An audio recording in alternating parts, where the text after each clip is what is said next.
know what it is. It's your big man from the Meadowlands. 702, what it do?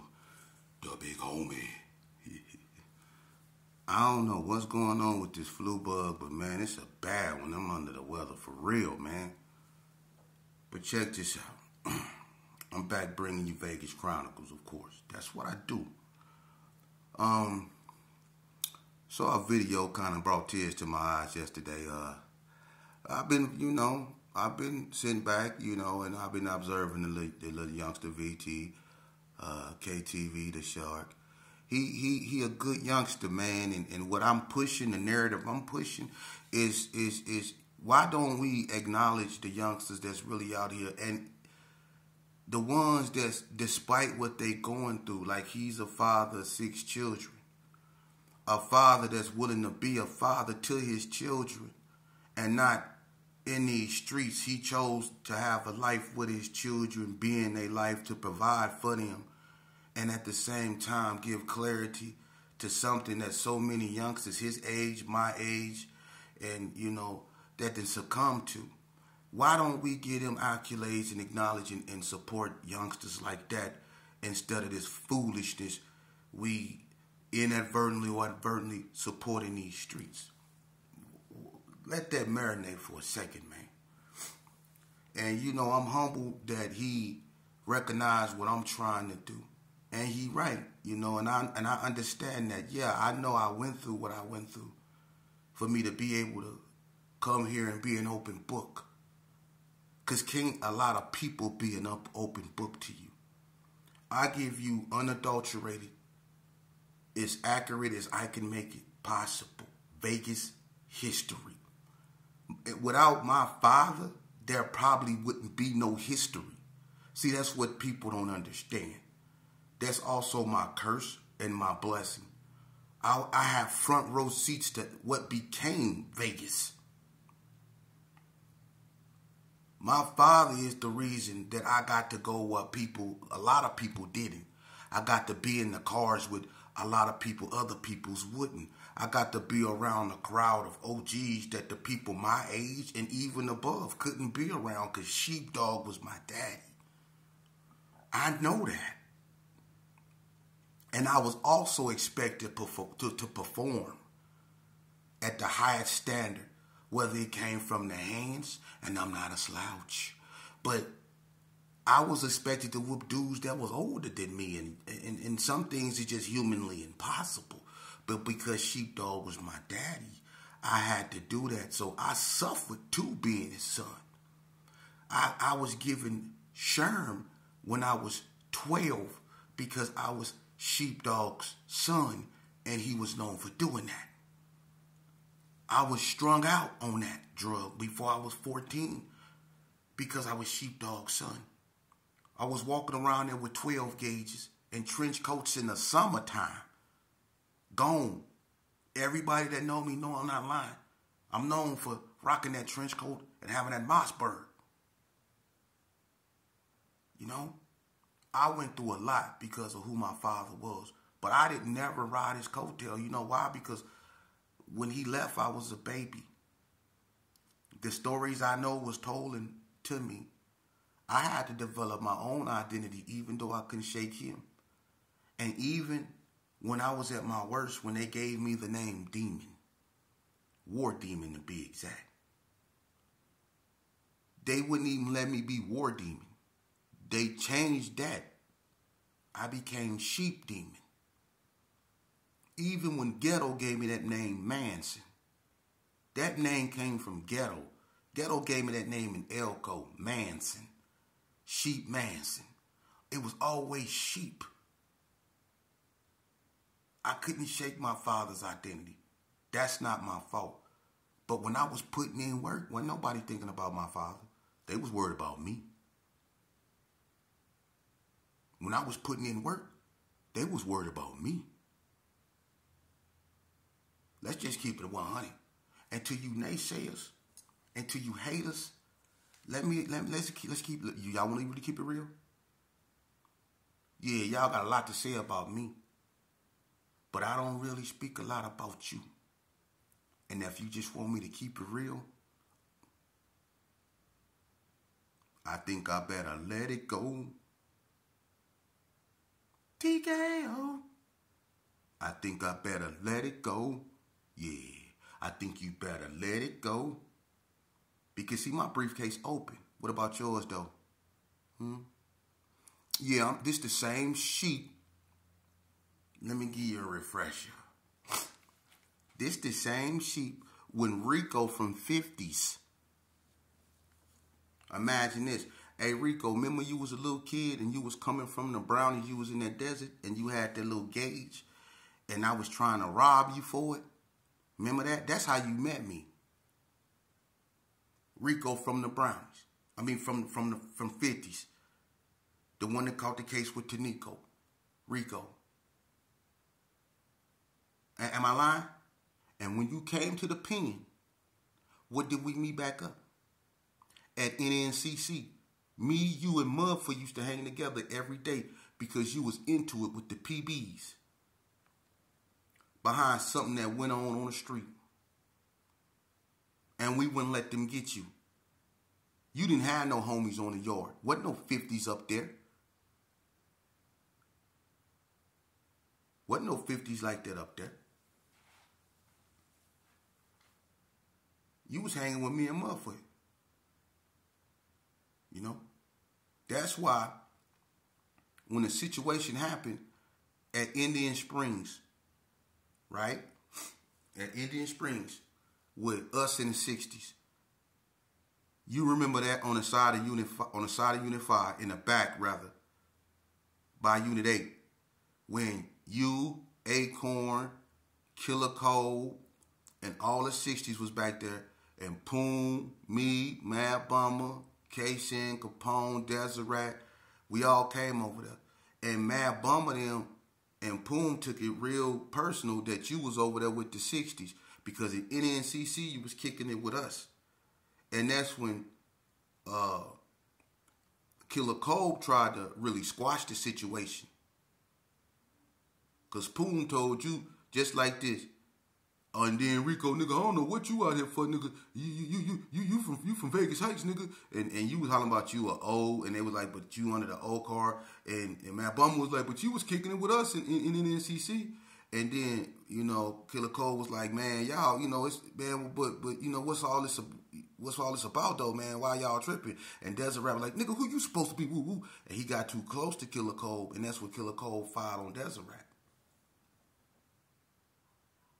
And then it jumped into units. See? And that's when C-Rag got it. Poon got a hold of C-Rag. And that's when you and Mad Bummer had issues. See?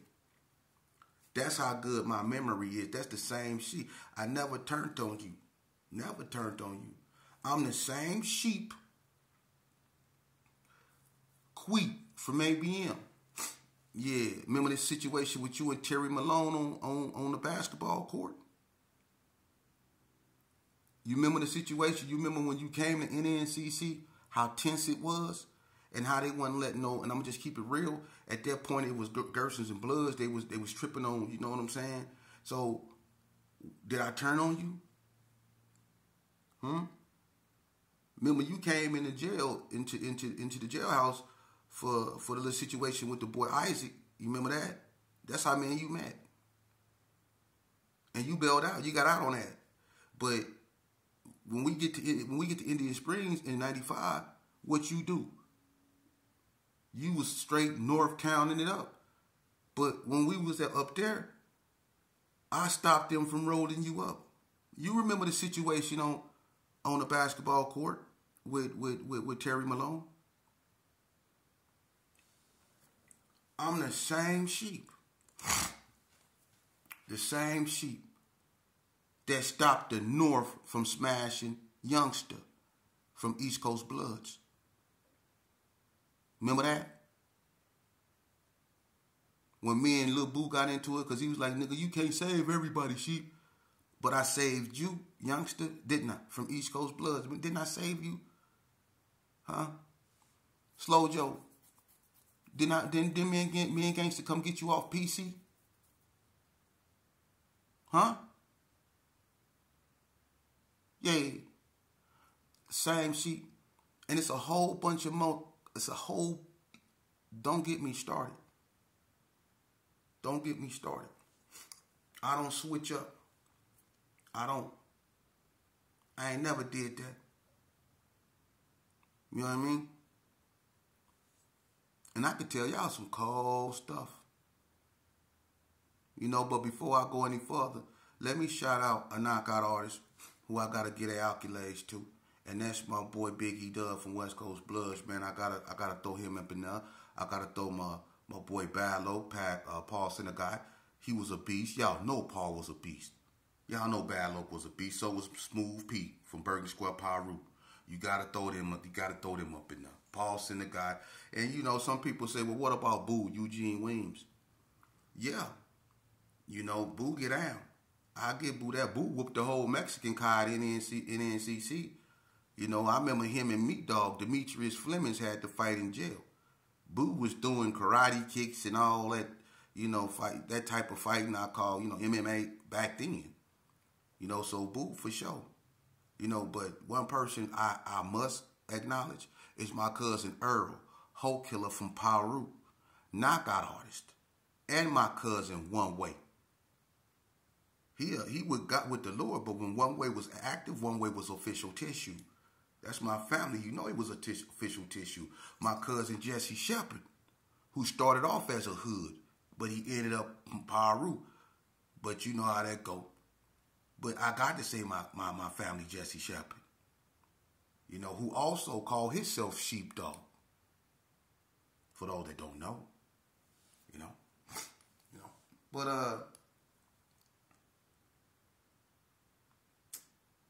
you know what I'm gonna do for you youngsters? I'm gonna do something they don't do. I'm gonna tell y'all the truth. See, I want you to see and really feel me. This the stuff they don't tell you, but I'm gonna tell you, so you don't want to go to prison. See, you got these. Then I'm gonna do this because people be lying, and you shouldn't lie. Shame on you, paps. So you gotta eat this. You and your brother Mark, eat it, cause you lied. So this is consequences to you lying. Mark, you know I'm finna get on your helmet, right? Check this out, Mark. Now you tell me if I'm not lying, and it's on my dead daddy. You remember when we stayed in Unit 4 in NNCC? Now for those that don't want to hear icky stuff, I'm going to give you 2-3 seconds to leave now.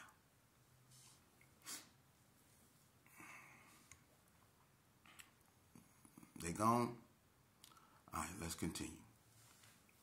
Check this out.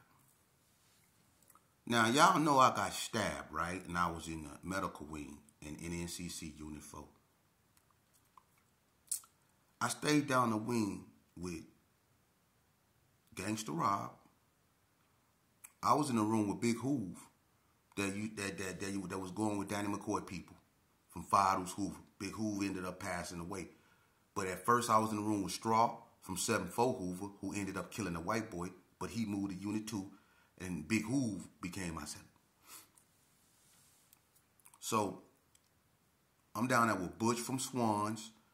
I'm down there with Wolfie was down the other wing from NTG. Rocket was down there in the psych wing part. The Fag T Baby, Mark Wesley, some Reno dudes, Slow, OG Wayne. All us, we stayed down the same wing, right? Mark, remember your boy, Kai, the Hawaiian boy?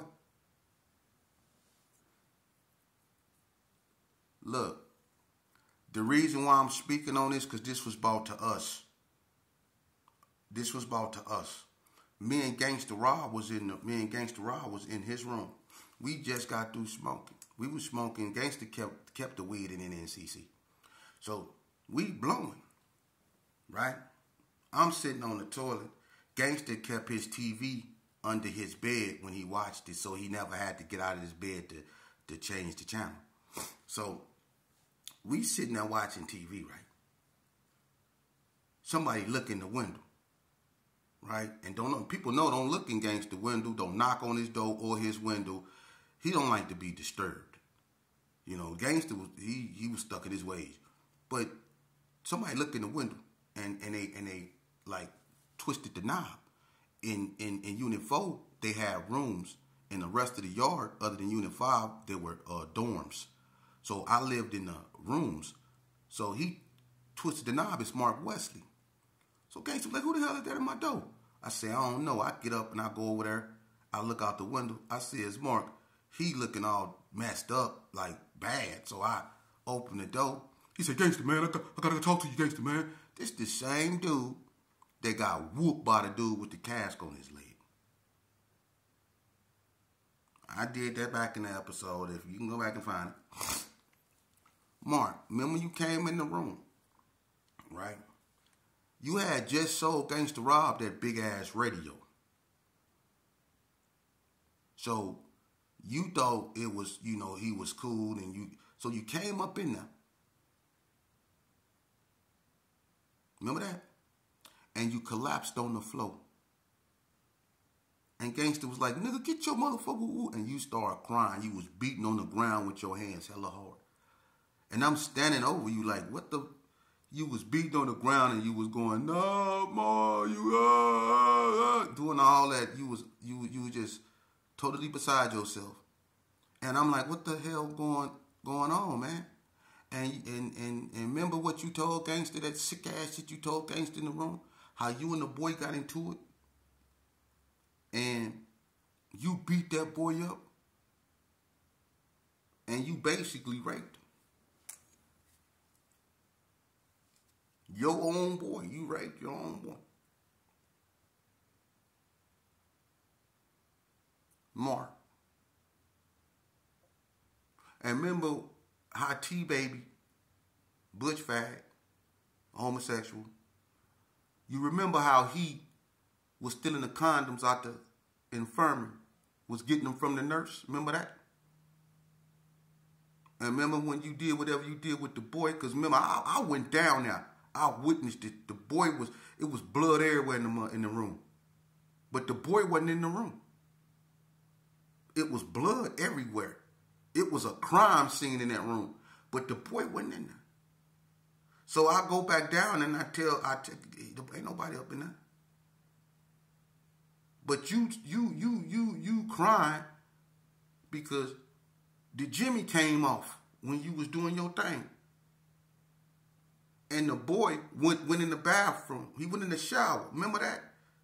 And he pulled the Jimmy out his rectum, and it was a bloody Jimmy in the bathroom floor. And remember the white boy that tripped out in the hallway, that jumped hella high in the air, and he said, on my skin, when I find out who did that, I'm gonna kill that motherfucker on my skin. You don't remember that? See, I'm going to tell these youngsters the truth. That's what goes on in prison. These dudes ain't telling you that. They live double lives. They got the lives out here, and then they got the lives in there. But what it really is they got the lives in there, and then they got the lies out here. See? And Gangster told you, he said,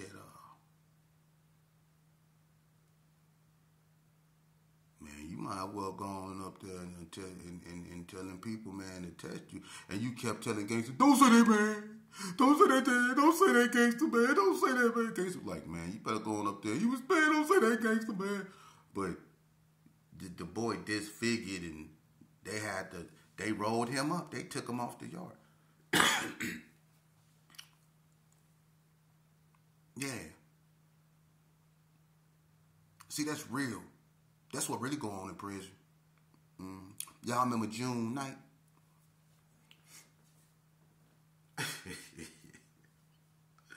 Y'all remember June night? You know, just one thing I couldn't understand, and I didn't like, is that when I went to prison, I found out that it was a lot of dudes that was hella older than me that I knew wasn't from the Gerson. a.k.a. like Shorty Paul. Y'all know God. Shorty Paul from Chicago. But he's supposed to be an OG Gershon. 32 is from Kansas. 32? For real? Sporty old Al? He from New Orleans. They never been in the G's. Tony Tone from New York. God knows y'all regret bringing him to the neighborhood, huh? And it's a whole bunch of more. But how did they become G's? Who was recruiting these dudes? Yeah, that type of shit. Who was recruiting them? Where they come from? How they become G's? They was. Man. Look, man.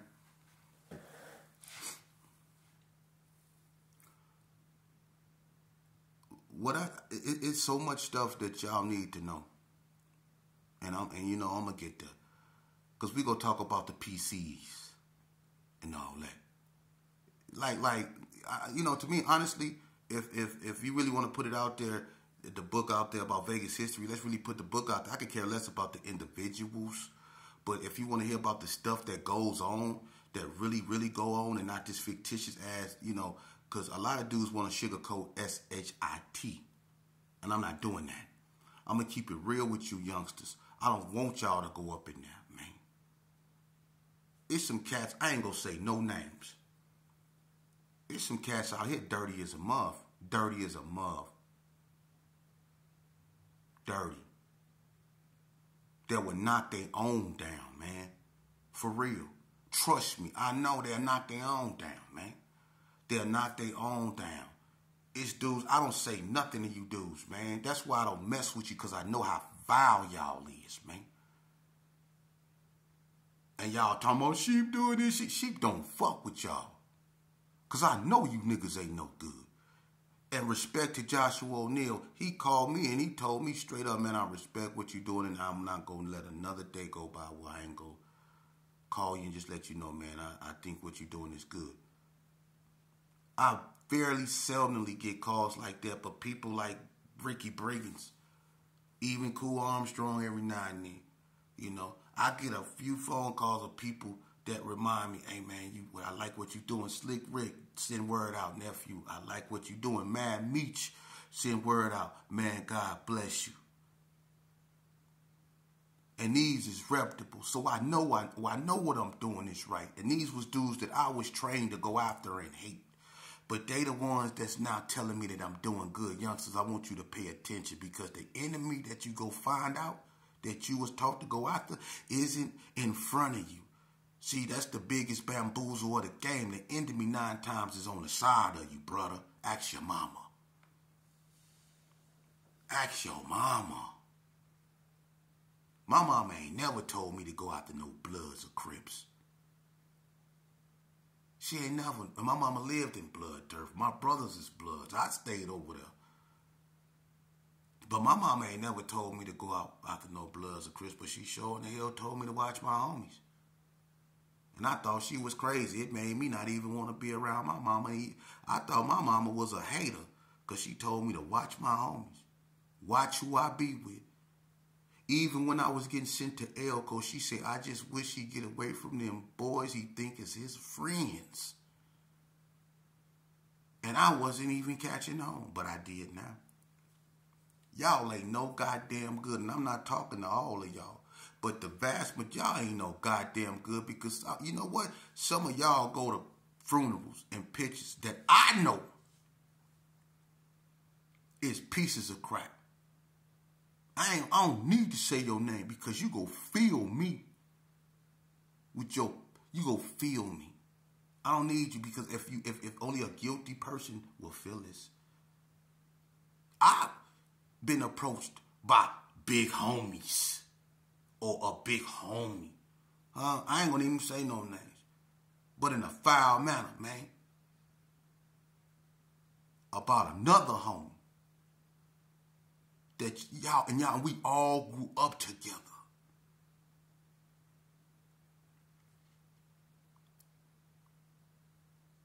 But you run around with like, you know, with your face like this all the time, with your lips stuck up in the air, like you mad at the world.